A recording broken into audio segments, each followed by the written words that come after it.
This is where I work in Oizumi. Konnichiwa! This is my driving in Japan video. I'm going to be driving from one branch of OES to another and telling you all about what's the different in Japan. First up, there are no roundabouts, only crossroads. If the lights are green, then you can cross. I'm going to be keeping account of konbinis as we go around as well. Konbinis are convenience stores. They're open 24/7, there are loads of them around, and even though this is a short drive, I'm sure we'll see one or two. So, as you can see, you drive on the left in Japan, same as in England. Here, this crossroads is red lights, so we're going to come to a stop here at the white line so that the other traffic can cross perpendicular to the direction we're going in. Watch out! This guy is having a bit of trouble getting around the corner. Can you see him give me a little bow there as I let him through? Aren't I kind? Right, on the left and right, you can see possibly the pedestrian crossing is green at the moment. That's about to turn red. There it goes, and that means that the traffic lights are going to turn amber, and then red, and that means it's about to be our turn. Let's go.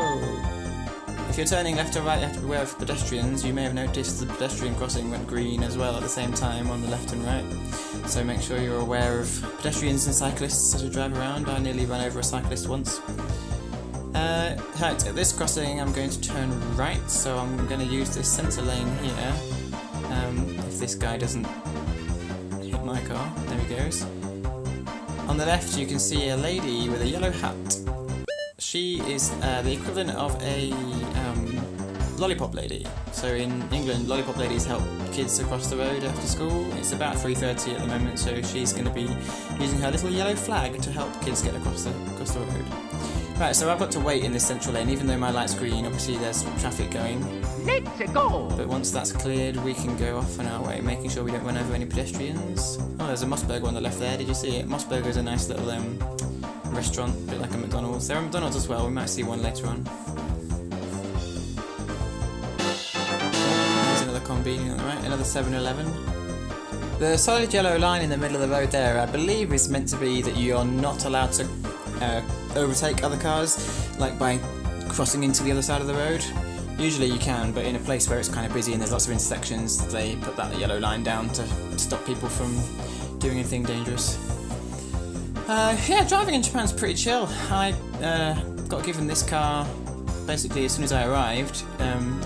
If you work at OES, you've got to drive around a lot to try and get to different places where you're teaching, the different branches of OES or various schools around that you might go into to teach. I was just given a couple of quick little driving lessons by one of the other teachers in the company, and then off I went.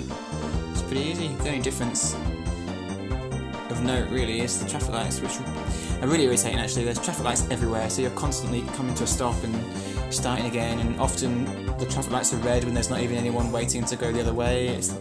And when you drive up, like, that's the worst thing, when you drive up to a green traffic light and it turns red just as you get there and there's no one else. Oh, there's a couple of cyclists here, you can see. Cycling is really popular in Japan. People cycle, like, of all ages. You get like students cycling to and from school, even elementary students will cycle to and from school on their own.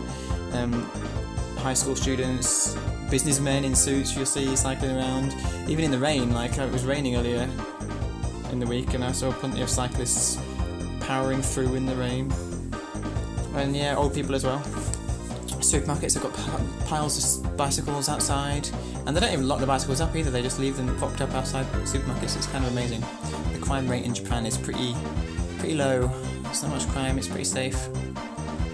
Anyway, so here I am, pootling along. The speed limit here is 40 kilometers an hour, which is I think about 25 miles an hour, which is like insanely slow, but nobody really sticks to the speed limits in England or in Japan, to be honest. As long as you're not doing anything reckless, I guess you're alright. This is just another crossing. It's a bit of a bendy one, but it's essentially the same job as the last one. Yeah, it goes around to the right a bit, but that's just straight on. I don't know why these traffic lights are blinking in this video. When you see them in real life, they don't blink. They're just solid. So it must be that they're blinking at such a high rate that your eyes can't see it, but the camera, for some reason, displays it on the video. I'm assuming you'll be able to see the blinking when you watch this. Otherwise you will think I'm completely mad. Now that one looks solid, that green light. Isn't that strange? And that one's flashing.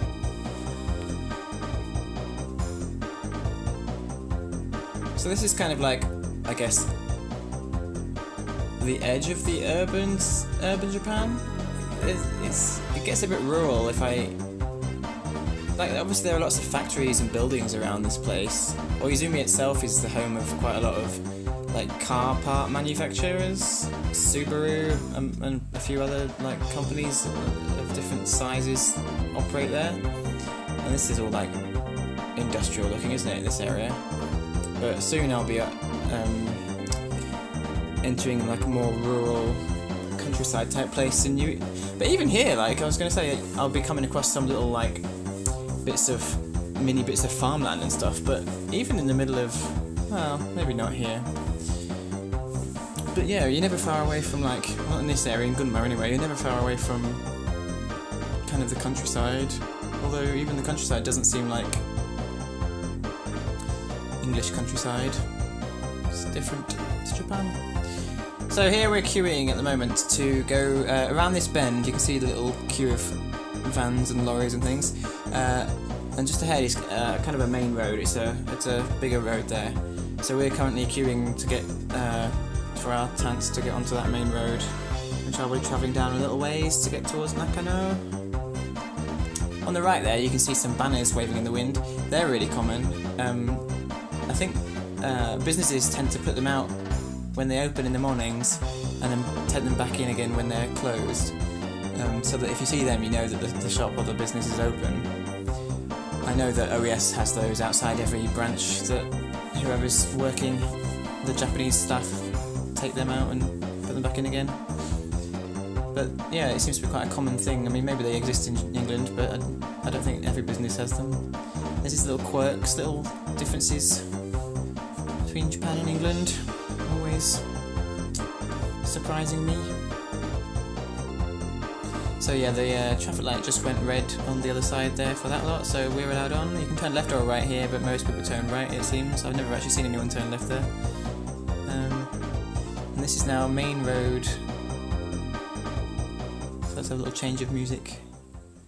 2 lanes, but as you can see, well, maybe you don't know in England, driving in England on a 2-lane system like this, there's a rule that you stick to the left-hand side unless you're overtaking.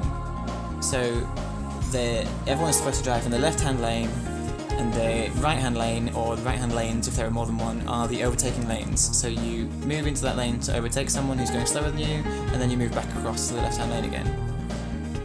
There are drivers who don't do that, and they tend to wind everyone else up. But in Japan, that's just not the case. You can drive in whichever lane. I mean, I don't know what the rule is, the law or the highway code in Japan, but I definitely know that people just drive in whatever lane they like. That is what you do. So people tend to drive in whatever lane is going to be the one they need to be in down the road, or wherever they just end up being. So you're constantly having to undertake people, which in England is considered dangerous. So to overtake someone on the left-hand side, which is called undertaking, is dangerous because people don't expect it, so they don't look in that blind spot. They might move across without realising someone's coming up behind them. Whereas in Japan, you just have to, because that's what people do.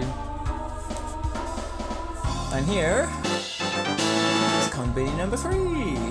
That's a save-on, or a save-off, or something. I'm not sure what it's called actually, as opposed to 7-Eleven, but it's the same deal.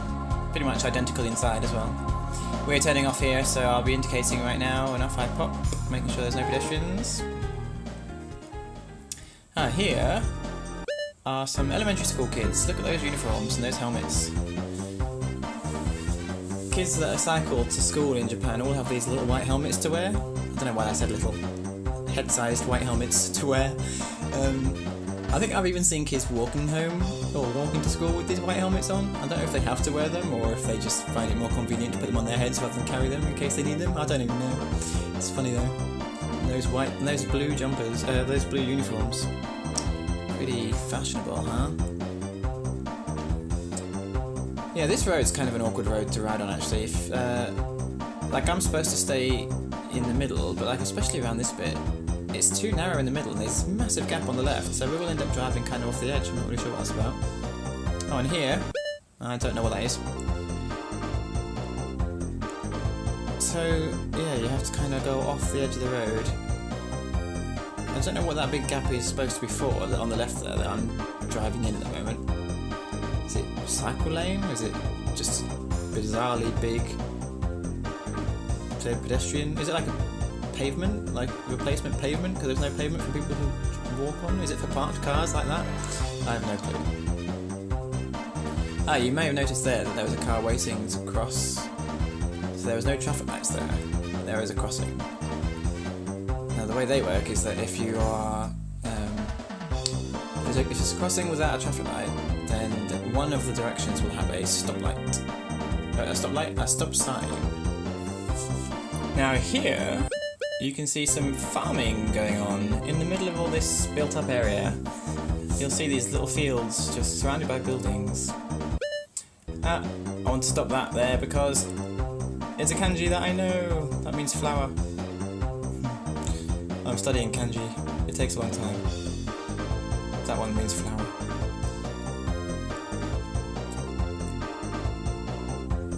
Yeah, so you see these like fields with crops growing. I'm regularly driving through them. Like in England, fields are sort of separate from roads that you drive down, generally speaking. Certainly you don't drive right next to fields the way you do in Japan. I'm constantly driving like if you drove... Oh, that means 1 minute left until we get there. Oh, on the right there you can see some apartments, layer palaces, really squeezed in apartments. They're quite frequent. I'm glad I don't have one of those. I'm starting to talk quicker. Look, you see more fields and vegetables and stuff being grown. Nice little house on the left there with a nice bonsai type garden. Ah, right, okay, so here we are showing the crossing without traffic lights. This sign and this sign mean stop. There's a yamare, which means stop. I have to stop there and check both ways before I cross. A bit like a zebra crossing for pedestrians. If you're coming the other way, you can just drive straight through there. You don't have to worry about it. It's my responsibility to check. So yeah, we're approaching... Oh, solar panels on the right there. Solar panels, I see those a lot. Big, like, racks of solar panels. Okay, so we're basically here now. My next destination is just on the right there, but I'm going to park up ahead. Another stop sign, Yamare. There's a car there, so I better stop for him. And there we go, into the car park.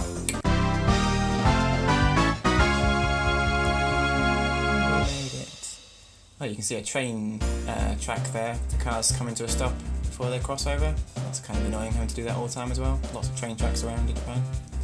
So here we are. Thanks for watching. That's driving in Japan. It's pretty easy. If you've got any questions, let me know. Hey, you very good! See you next time!